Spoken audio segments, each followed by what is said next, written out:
क्या ईरान भारत के खिलाफ वैचारिक जिहाद छेड़ रहा है?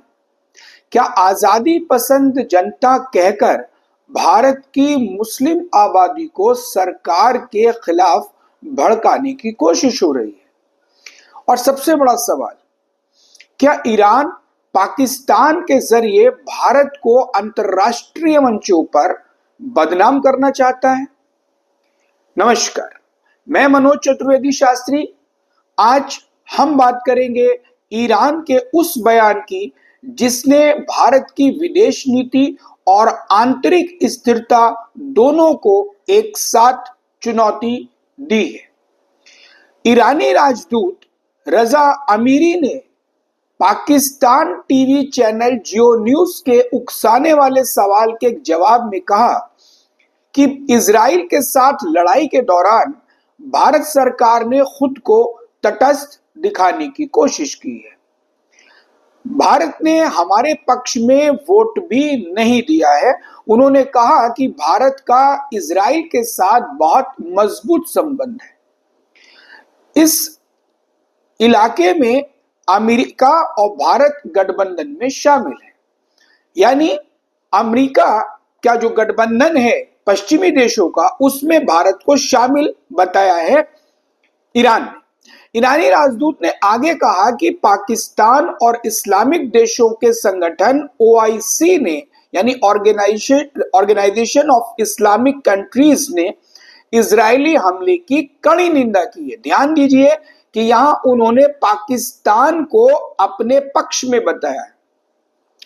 इससे पहले ईरान के भारत में दूतावास में एक बयान जारी किया गया था जिसके अनुसार भारत की आजादी पसंद जनता, राजनीतिक दलों, संस्थानों और अन्य लोगों को धन्यवाद दिया गया था। ईरानी दूतावास ने यह भी कहा था कि ये सभी इजरायली हमले के खिलाफ ईरान के साथ खड़े थे, लेकिन इस पूरे बयान में ईरानी दूतावास ने भारत सरकार का कोई जिक्र नहीं किया था। जिनका जिक्र किया था वो कौन थे? वो थे भारत की आजादी पसंद जनता। ध्यान दीजिए शब्द पर। कुछ राजनीतिक दल और कुछ संस्थान। यहां कथित तौर पे यह भी कहा गया था, हालांकि हम इस बयान की पुष्टि नहीं करते, लेकिन यह भी कहा गया था कि भारत की आजादी पसंद जनता, विशेषकर मुस्लिम। हालांकि हम इसका कोई पुष्टि नहीं कर रहे। उन्होंने कहा कि यहां पर उन्होंने धन्यवाद दिया। यहां पर यह उल्लेखनीय है कि भारत सरकार ने एससीओ के अंदर इजराइल की आलोचना करने वाले बयान से खुद को अलग कर लिया था। माना जा रहा है कि ईरान के पाकिस्तान में राजदूत का जो इशारा था वो इसी ओर था। ये सवाल है हमारा कि आखिर ईरानी दूतावास की ओर से जिस जनता को आजादी पसंद जनता कहा गया भारत की, दरअसल ये आजादी पसंद जनता कौन है? आजादी चाहिए, आपने सुना होगा जब सीए एनआरसी का मसला उठा था तो आपने एक शब्द पे गौर किया होगा, हमें चाहिए आजादी।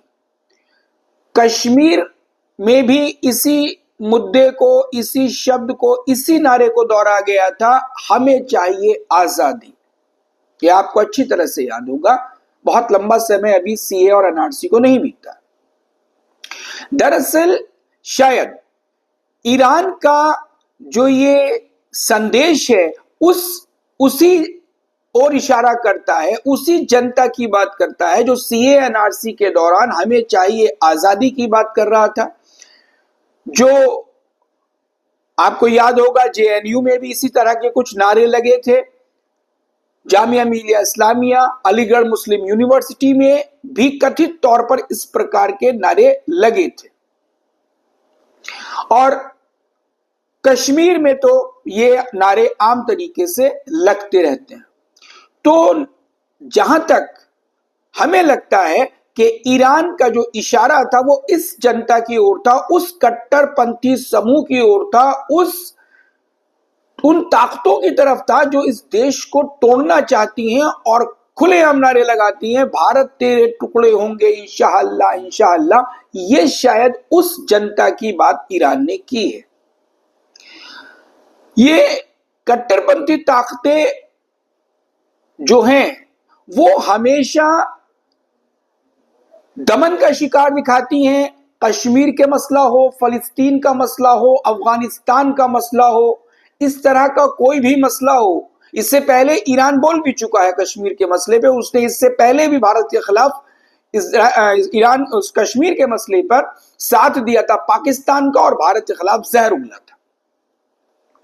तो ऐसा लगता है कि ईरान ने भारत के संदर्भ में शब्द का इस्तेमाल कर सीधे भारत की मुस्लिम आबादी को संबोधित किया है और यह दिखाने की कोशिश की है कि भारत की सरकार इस्लाम विरोधी है और जनता जो है भारत की, यानी वो कट्टरपंथी समूह, वो जनता जिसे उसने आजादी पसंद जनता कहा है, वो ईरान के साथ है। यानी कहीं ना कहीं भारत में कट्टरपंथी ताकतों को बढ़ावा देने का काम किया है ईरान की कट्टरपंथी विचारधारा वाली सरकार ने। यहां यह भी समझना होगा कि क्या ईरान पाकिस्तान के साथ मिलकर भारत को अंदर से तोड़ने की कोई साजिश रच रहा है?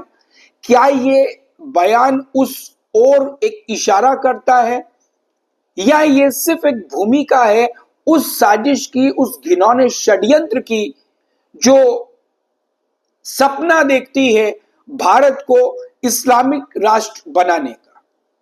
क्या आपको लगता है कि एक वैचारिक जिहाद की भूमिका रखी है ईरान ने इस तरह के बयानों के माध्यम से? अगर आपको ऐसा लगता है तो हमें कमेंट में जरूर बताइए।